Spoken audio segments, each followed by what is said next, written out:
Hello everyone, this is Husky here with a second 2v2 with my good partner HDstarcraft. How are you doing, HD? Doing good, and I have to mention that this is going to be another game that we did on the live stream last night. By the way, we'll probably be doing more live streams in the future, so if you guys ever want to get into the live stream, make sure to check it out on Husky's live stream. What is it? Livestream.com/HuskyStarcraft? You are correct there. I haven't been live streaming as much as I want to, but I usually post on my Facebook and Twitter and stuff like that. And so you definitely should be following us and also subscribe to youtube.com/HDstarcraft. And so anyways, I want to talk about this game just really fast. We are both playing random and we both got Terran. And so I'm the purple Terran. HDstarcraft is the cyan Terran. And then we're playing against... Ooh, nice. Yeah. I had a long argument with people on my channel on what color that actually is. And so cyan was the winner of that vote. Anyways, and white SCB is actually the red Zerg. He is not white. And eukaryote, isn't that like from biology or something, is the blue Terran. I have no idea because my major was not in biology. Otherwise, I would still be in college right now and not, sitting at home doing these commentaries all the time. Without a job. Yeah, totally. But yeah, we are going to be double Terran. So for the second time, I have random Terran again for our 2v2. And this game, my strategy was actually not going to be Marine, Marauder, Medevac like most Terran players do. My strategy this game was going to go good old mech. And of course, you guys probably already know that mech is has horrible anti-air capabilities. And this is pre-patch number 7, so this is before the buff to Thors that actually gives the Thors the ability to have an AoE splash on their air attack.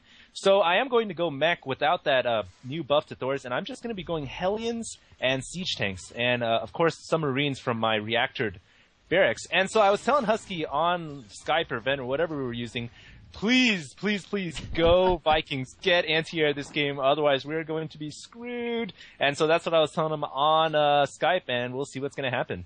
You just couldn't even wait for the game to get underway to bring up the whole anti-air thing. And I want to apologize, guys. I'm not sure why my computer is lagging every now and then. I don't know what's wrong with it, but we are going to cast these games anyways. In the future, I should have it fixed. And also, I am going to be getting a 1080p monitor, so it will actually be slightly better quality on my videos in the near future. So that is just me covering my bases here as to why my videos are not as good as they could be. But yeah, HD, you are just a jerk, man. Always talking about the anti-air. We'll get to that, though, in just a second, as our opponents are getting roaches, which I love when opponents get roaches because they are the easiest unit to counter in the game. And his partner looks like he's getting a second barracks.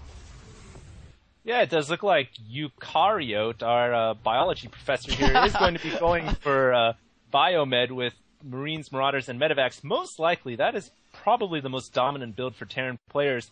White SCV, who is, I'm just going to call him Red Zerg because that is super confusing, his name. He is going to be sending out 2 Zerglings across the map, and he's just going to capture the Xel'Naga watchtowers, which is a wise decision, of course, because you do want to have vision of the center of the map.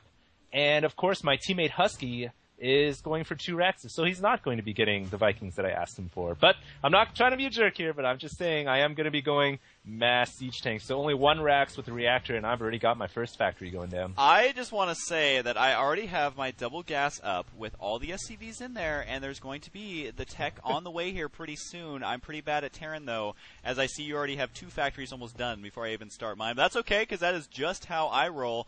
And one thing I want to mention, guys, is that I always forget to get my orbital command. You want to be getting it around 15 or 16 supply. And it looks like, are these Reapers moving out? I forget. Oh, he did harass me with Reapers. I remember this. So they are going to be on the way here pretty soon. I'm going to keep an eye on these little buggers so that they don't get... I pretty much call them the ladybugs of death because they basically look like ladybugs just sitting there floating.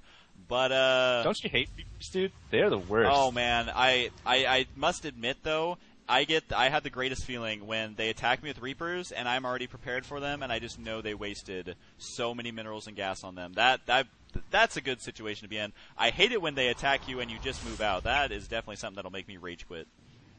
Oh, for sure. They're a big investment. I think they're, like 100, let me take a look, 50 minerals, 50 gas. Not the biggest investment, but to research the speed, which actually this guy hasn't researched nitro packs, but he is going to move in with 4 Reapers anyways. It only takes 3 to one-shot a worker, I believe.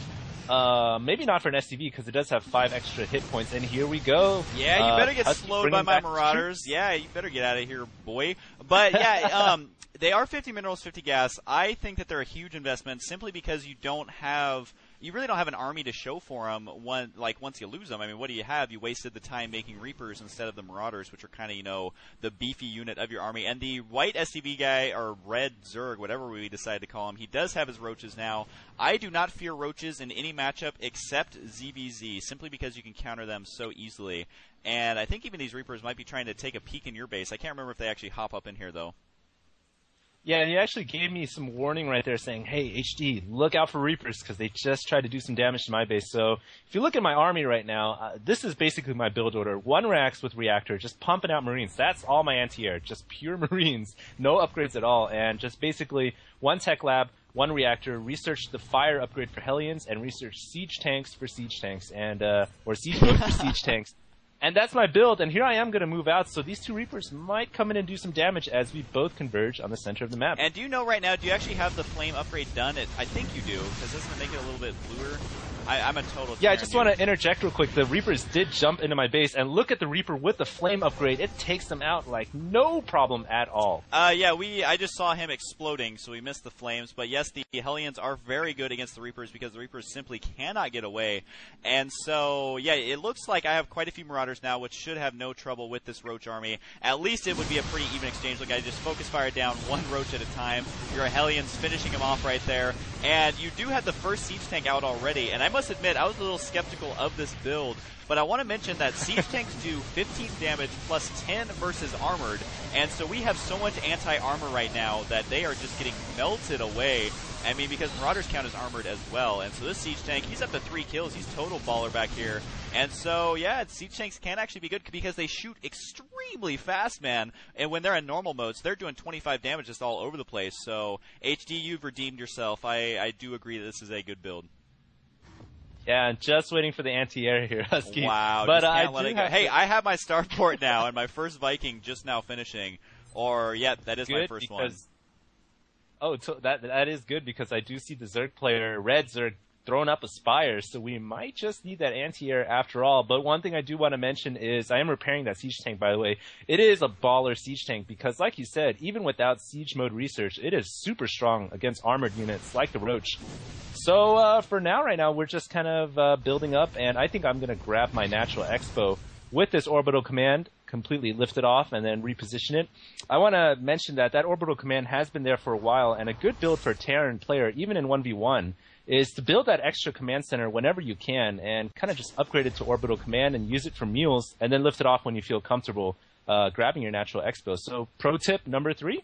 Well, that is your pro tip number 1, so I guess total combined